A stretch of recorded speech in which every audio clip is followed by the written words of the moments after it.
भाभी मुझे खाना दे दीजिए। ये सुनते ही नंदनी भड़कती हुई बोली, रोशन तुम्हारे भी हाथ है, खुद खाना निकाल सकते हो, देख नहीं रहे हो मैं मम्मी से बात कर रही हूँ। रोशन ने धीरे से कहा, प्लीज भाभी मुझे कोचिंग जाने में देर हो रही है, मैं तैयार भी हो रहा हूँ। तभी फोन पर नंदनी की माँ बोली, क्या बात है बेटी, तुम्हारा देवर खुद खाना नहीं निकाल सकता। नंदनी झुंझलाकर अपनी माँ से बातें करते हुए किचन की तरफ बढ़ी। देख रही हो माँ, यहाँ तो किसी को कुछ करना ही नहीं आता, पूरा दिन तो मुझे ही खटकना पड़ता है, एक खाना तक नहीं निकाल सकते। वो बर्तनों को जोर जोर से पटकते हुए तेजी से खाना निकालने लगी। ये सब देखकर रोशन का दिल दुख से भर गया, मगर उसने कुछ नहीं कहा। वह चुपचाप कमरे में जाकर तैयार होने लगा। कुछ देर बाद नंदनी थाली लेकर आई और जोर से उसके सामने रख दी और गुस्से में बोली, लो खा लो, या कहो तो अपने हाथ से खिला भी दूं। थाली इतनी जोर से रखी कि दाल की छींटे रोशन की शर्ट पर पड़ गए। वह चुपचाप नम भरी आंखों से अपनी भाभी की तरफ देखा, लेकिन बिना कुछ उससे बोले दाल के धब्बे साफ करने लगा और फिर बिना खाए ही कोचिंग के लिए निकल गया। नंदनी की शादी 7 महीने पहले ही कार्तिक से हुई थी। शादी के पहले कार्तिक और रोशन, इन दोनों भाइयों की जोड़ी पूरे रिश्तेदारों में मिसाल मानी जाती थी। हर कोई कहता था, देखो इन दोनों भाइयों में कितनी गहरी समझ और प्यार है। उसकी माँ ममता देवी दोनों बेटों से बराबर स्नेह करती थी, लेकिन जब से कार्तिक ने नंदनी को अपनी जीवन संगिनी बनाकर घर लाया था, घर का माहौल धीरे धीरे बदलने लगा। शादी के 1 महीने बाद ही कार्तिक अपने काम के सिलसिले में गोरखपुर चला गया, जहां वह एक बड़े शॉपिंग मॉल में मालिक था।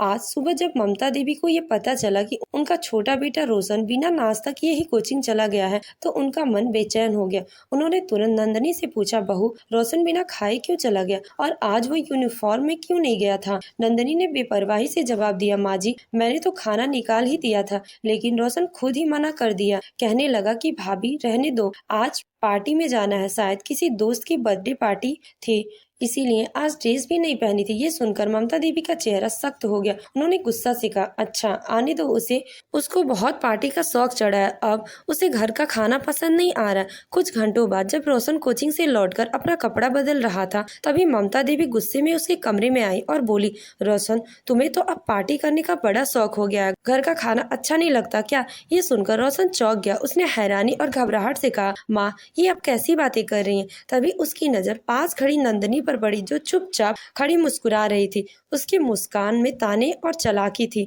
और यह कोई पहली बार की बात नहीं थी, लेकिन वह नहीं चाहता था कि घर में कोई तनाव बढ़े, इसीलिए उसने खुद को संभालते हुए कहा, माँ मुझे माफ कर दो, आगे से ऐसी गलती नहीं होगी। ममता देवी ने कठोर स्वर में कहा, ठीक है जा और अपनी भाभी से खाना मांग कर खा ले। रोशन ने शांत स्वर में जवाब दिया, माँ मेरे हाथ हैं, मैं खुद निकाल कर खा लूंगा। इतना कहकर वह धीरे धीरे किचन की ओर बढ़ गया। उसकी आंखों में दर्द था और होठों पर अब भी चुप्पी की मुहर लगी थी। जब ममता देवी ने रोशन को चुपचाप खुद खाना निकालकर खाते देखा, तो उनके मन में शक की एक हल्की लहर उठी। जो लड़का कभी एक गिलास पानी भी खुद से नहीं लेता, आज अचानक खुद खाना कैसे निकाल रहा है? पर उन्होंने उस वक्त उस बात को ज्यादा ध्यान नहीं दिया। कुछ महीनों बाद कार्तिक घर लौटा। शादी से पहले जब भी वह घर आता, अपने छोटे भाई रोशन के लिए कुछ न कुछ जरूर लाता था, लेकिन इस बार वह सिर्फ नंदनी के लिए साड़ी और सूट लेकर आया था, रोशन के लिए कुछ भी नहीं। यह देखकर ममता देवी का दिल दुख से भर आया। उन्होंने प्यार से पूछा, बेटा रोशन के लिए कुछ नहीं लाए? कार्तिक ने लापरवाही से कहा, माँ पैसे खत्म हो गए थे, और वैसे भी उसे किसी चीज की कमी है। ममता देवी ने शांत स्वर में जवाब दिया, बेटा कमी तो नंदनी को भी नहीं है, लेकिन फिर भी तुम उसके लिए लाए ना। इतना सुनते ही नंदनी का गुस्सा भड़क उठा। उसने गुस्से में सारे कपड़े जमीन पर फेंक दिए और चिल्लाई, हमें नहीं चाहिए ये सब।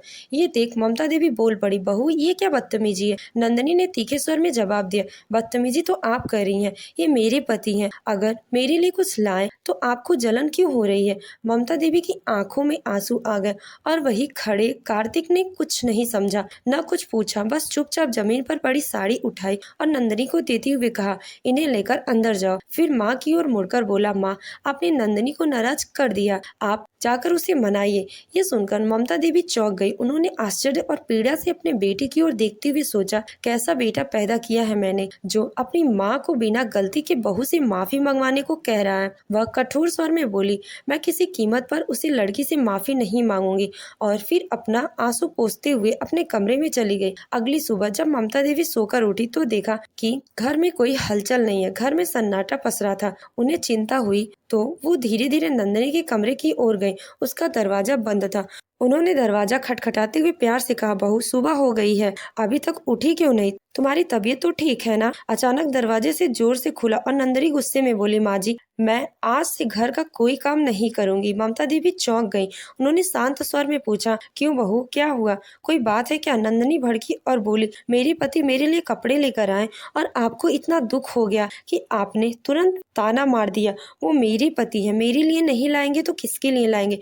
ममता देवी ने संयम से जवाब दिया, बहू मैंने तो बस इतना ही कहा था कि रोशन के लिए कुछ नहीं लाए, वो भी तो उसका भाई है ना। इतने में ममता देवी की नजर कार्तिक पर पड़ी। वह कमरे के कोने में बैठा चुपचाप सुन रहा था, लेकिन अपनी पत्नी को एक शब्द भी नहीं कहा। नंदनी बोलती रही, शिकायतें करती रही, लेकिन कार्तिक कुछ नहीं बोला। ये सब देखकर ममता देवी का दिल टूट गया। उन्हें अब साफ दिखने लगा कि कार्तिक अब पूरी तरह अपनी पत्नी के बस में है। वो बिना कुछ कहे वहां से चली गई। उसी वक्त रोशन उठकर बाहर आया और बोला, माँ आज फिर कोचिंग के लिए लेट हो गया। ममता देवी का सारा गुस्सा अचानक रोहन पर फूट पड़ा। उन्होंने कठोर स्वर में कहा, तो तू अब तक क्यों नहीं उठा? अपने काम खुद किया कर और जल्दी से नौकरी पा। रोशन पहली बार अपनी माँ को इस तरह गुस्से में देख रहा था। उसने धीरे से पूछा, माँ आपको क्या हुआ? आप इतना नाराज क्यों हैं? ये सुनकर ममता देवी गुस्सा एकदम शांत हो गया। उन्होंने रोशन को अपने पास खींचा और गले से लगा लिया और भराई हुई स्वर में बोली, बेटा शादी के बाद तो मुझे छोड़ कर नहीं जाएगा ना? रोशन मुस्कुराकर बोला, अरे माँ आपको क्या हो गया? कैसी बातें कर रही हैं आप? ममता देवी ने बात को टालते हुए कहा, कुछ नहीं, जा नहा ले और तैयार हो जा, मैं तेरे लिए खाना बनाती हूँ। रोशन हैरान होकर बोला, माँ भाभी को कुछ हुआ है क्या जो आज आप खाना बना रही हैं? ममता देवी ने स्नेह से जवाब दिया, बेटा तेरी माँ है ना, तो तुझे किसी और की क्या जरूरत? रोशन की आंखें में दर्द पड़ लिया। वो बिना कुछ कहे नहाने चला गया। कई महीनों बाद उस दिन ममता देवी के हाथों का बना हुआ खाना खाकर रोशन कोचिंग गया। कुछ देर इंतजार करने के बाद ममता देवी 2 थालियों में खाना लेकर कार्तिक के कमरे में गई। उन्होंने धीरे से कहा, खाना खा लो बेटा, लेकिन कार्तिक ने कोई जवाब नहीं दिया। ममता देवी ने चुपचाप थाली वहीं रख दी और बिना कुछ बोले बाहर चली गई। कुछ घंटों बाद कार्तिक और नंदनी तैयार होकर कमरे से बाहर आए। ममता देवी ने उन्हें जाते हुए देखा तो पूछ बैठी, बेटा कहाँ जा रहे हो? कार्तिक ने हल्के से कहा, कहीं नहीं माँ, बस थोड़ा घूमने जा रहे हैं। ये सुनकर ममता देवी बोली, बेटा मैं भी तो घर पर अकेली हूँ, मुझे भी साथ ले चलो ना। इस पर नंदनी चिढ़ती हुई बोली, माँ जी क्या हम लोग कभी अकेले बाहर नहीं जा सकते? हर जगह आपको भी साथ ले चले। नंदनी की बात सुनकर ममता देवी को बहुत दुख हुआ, पर उन्होंने कुछ नहीं कहा, बस चुपचाप वहां से हट गईं। शाम को कार्तिक और नंदनी वापस आए, साथ में मिठाइयाँ भी ले आए। यह देखकर ममता देवी ने पूछा, बेटा ये मिठाइयाँ किस खुशी में? कार्तिक ने संक्षेप में कहा, कुछ नहीं माँ, मंदिर गए थे, वहां से प्रसाद ले आए। इतना कहकर नंदनी मिठाई पकड़ाकर सीधे कमरे में चली गई। शाम का खाना भी ममता देवी ने अकेले ही बनाया। रात को जब सभी खाना खाने बैठे तो कार्तिक ने रोशन से पूछा, और रोशन तुम्हारी पढ़ाई कैसी चल रही? रोशन कुछ बोलने ही वाला था कि नंदनी बीच में बोल पड़ी, कितनी पढ़ाई करेगा रोशन, अब जाकर कहीं नौकरी देखो। ममता देवी ने तुरंत हस्तक्षेप किया, बहू अभी तो उसकी उम्र ही क्या है, पढ़ाई पूरी कर ले तो अच्छी नौकरी मिलेगी।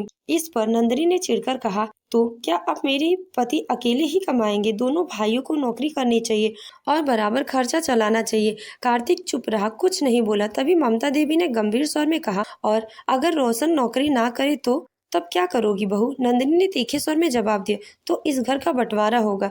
ये सुनकर ममता देवी के पैरों तले जमीन खिसक गई। उन्हें चक्कर सा महसूस हुआ, लेकिन खुद को संभालते हुए उन्होंने ऊंची आवाज में कहा, बहू ये तुम क्या बोल रही हो? तभी कार्तिक ने कहा, माँ नंदिनी गलत नहीं कह रही है, रोशन कब तक पढ़ेगा? उसके उम्र के लड़के आज कहाँ कहाँ पहुँच गए हैं। कार्तिक की यह बात सुनकर ममता देवी पूरी तरह टूट गई।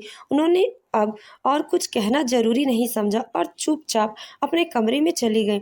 इधर रोशन आंखों में आंसू लिए अपने भाई को एकटक देखता रहा और मन ही मन सोचता रहा, भैया ऐसा क्यों बोल रहे हैं? वहीं ममता देवी अपने कमरे में जाकर फूट फूट कर रोने लगी। अब सवाल ये है, क्या उस घर का बंटवारा होगा या ममता देवी अपने परिवार को टूटने से बचा पाएंगी? ये जानने के लिए हमारे चैनल को सब्सक्राइब करें। इस कहानी का दूसरा भाग कल दोपहर 1 बजे को अपलोड होगा। अगर आपको ये कहानी पसंद आई हो तो वीडियो को लाइक करें और हमारे चैनल को सब्सक्राइब करना ना भूलें। धन्यवाद।